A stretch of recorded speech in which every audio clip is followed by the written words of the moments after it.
let me give you guys an example. Let's say my job is to make sure that the kids of this school are in good shape and are healthy. But my other job is also to encourage you to eat hamburgers and fries and eat ice cream. Do those two things go together? No. No, that's a simplified example of conflict of interest. I have a conflict of interest because on one hand, I want to sell you guys hot dogs and hamburgers and fries and ice cream, but on the other hand, I'm supposed to keep you healthy. Those two things don't match.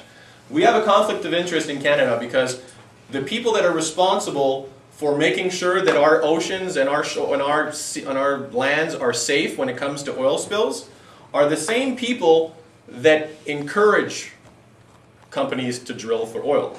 So on the one hand, they want to make sure, they're supposed to make sure it's safe and that it doesn't damage anything, but on the other hand, they are also responsible for getting us to drill for oil. So that's what I mean by conflict of interest. Now, in the lifespan of this oil well, which will be 20 to 25 years, there's a 1 chance in 5 that there would be a major spill. Now, 1 chance in 5 doesn't sound all that bad. Like if I gave you 1 chance in 5 to win $1 million, you'd be pretty excited. Okay, but this is 1 chance in 5 of having really, really big damage to our maritime provinces. And despite what you might hear on television or what you might see in the news, whenever there's an oil spill, only about 15% of the oil actually gets picked up. So that means 85% of it ends up staying in the water, staying on the shore, staying in the animals, etc., etc. So it's a very dirty business, even when we try as best as we can to clean it up. And like I mentioned earlier, a cleanup in a cleanup in winter is almost impossible. Because we have ice, we have icebergs moving around, we have lots of wind, we have cold. So if there was to be a spill happening in the middle of February, well, we'd probably have to wait until like March or April before we can even start to clean it up. And oil, another thing is oil is persistent, which means that it stays wherever it falls for a long, long time. Like years and years and years and years. So it's not as if it'll magically disappear. If we spill it, it'll stay where we spill it for a long time. And one last thing, this is something to think about because, you know, in the grand scheme of things, everything kind of ties into climate change. But there's about 2 billion barrels of oil in this well that we want to tap. Some of you might not understand what the concept of a billion means, but for those of you who do, it's about 2 billion barrels of oil. Every barrel of oil produces about 317 kilograms of CO2 once you've used it to burn it. So if you look at the oil and the transportation and the refining, you're looking at 1 trillion kilograms of CO2 that'll be emitted from all that oil that we extract out of the well. And all that CO2, for those who know, that leads to climate change. That leads to higher sea levels and harder winters and warmer summers and etc., etc. So for those of you who understand billion, trillion, that might mean something to you. Also if you understand climate change. Okay, so a big question we have to ask ourselves, and this is a question that we kind of ask ourselves all the time, is it worth the risk? Like for example, anybody here skateboard?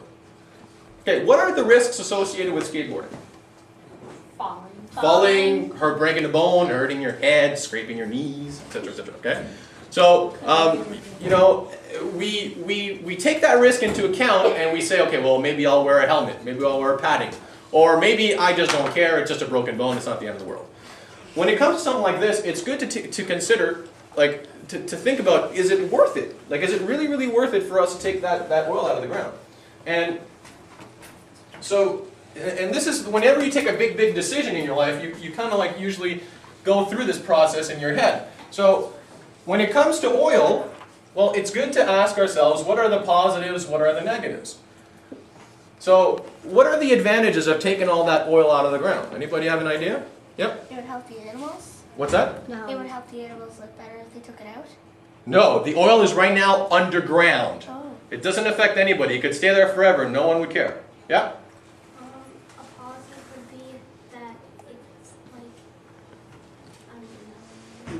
Yes?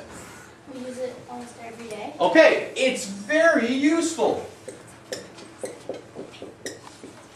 It's very, very useful. Our society needs oil. We need oil in our cars, for gasoline, to heat our homes, to make electricity, to make plastics.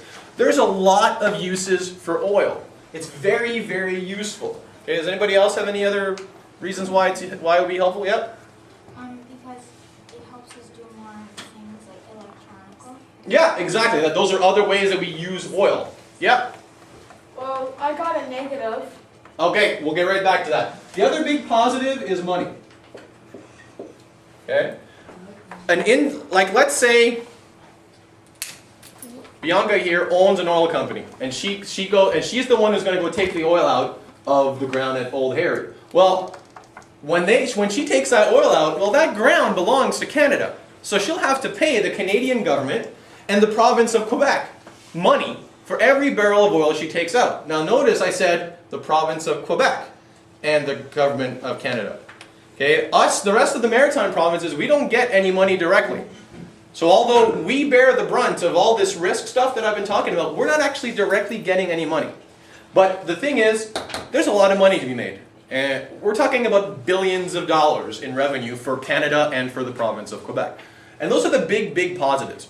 You could also make the argument that it will create jobs, which is true. You know, you have to hire people to go build that well, to extract the oil, to transport the oil.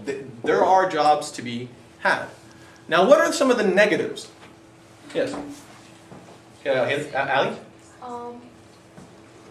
Like if they're drilling up oil and something new. Yeah.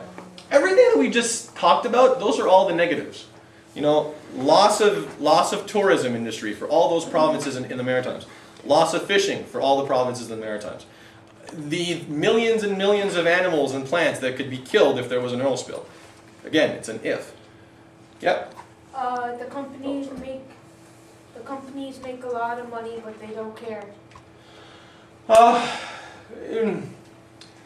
It's a good point, but for us, it's not really part of the equation for our decision. That's kind of like a moral thing, so you could debate that, but it's not really a positive, negative thing. Yeah. Pollution. Pollution, that's the big thing. And not only pollution like we've talked about directly if there's an oil spill, but even if there was no oil spill, whenever you drill a hole in the ground to take oil out, it pollutes. It creates a lot of pollution. Just doing it dumps a lot of stuff into the water. And all that oil that we take out, when it's burned, it gets turned into CO2. And CO2 leads to climate change. And you know, that's a whole other presentation if ever you guys want to have it. But climate change is a very important thing for us, especially in PI, because we're an island. So if the sea levels go up, and if there's more and more storms, a province like us in PEI, we could be really, really, really affected. So at some point we have to ask ourselves, when do we stop burning oil and start doing something else to get our energy? So, in other words, is it worth the risk for PEI? That's a good question to ask ourselves.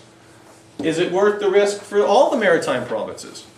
But a bigger question is it good? Is it worth the risk for our future? Is it good enough? Is it good for us in the long term to take the risk that there might be this horrible accident, considering what the advantages are and what the disadvantages are?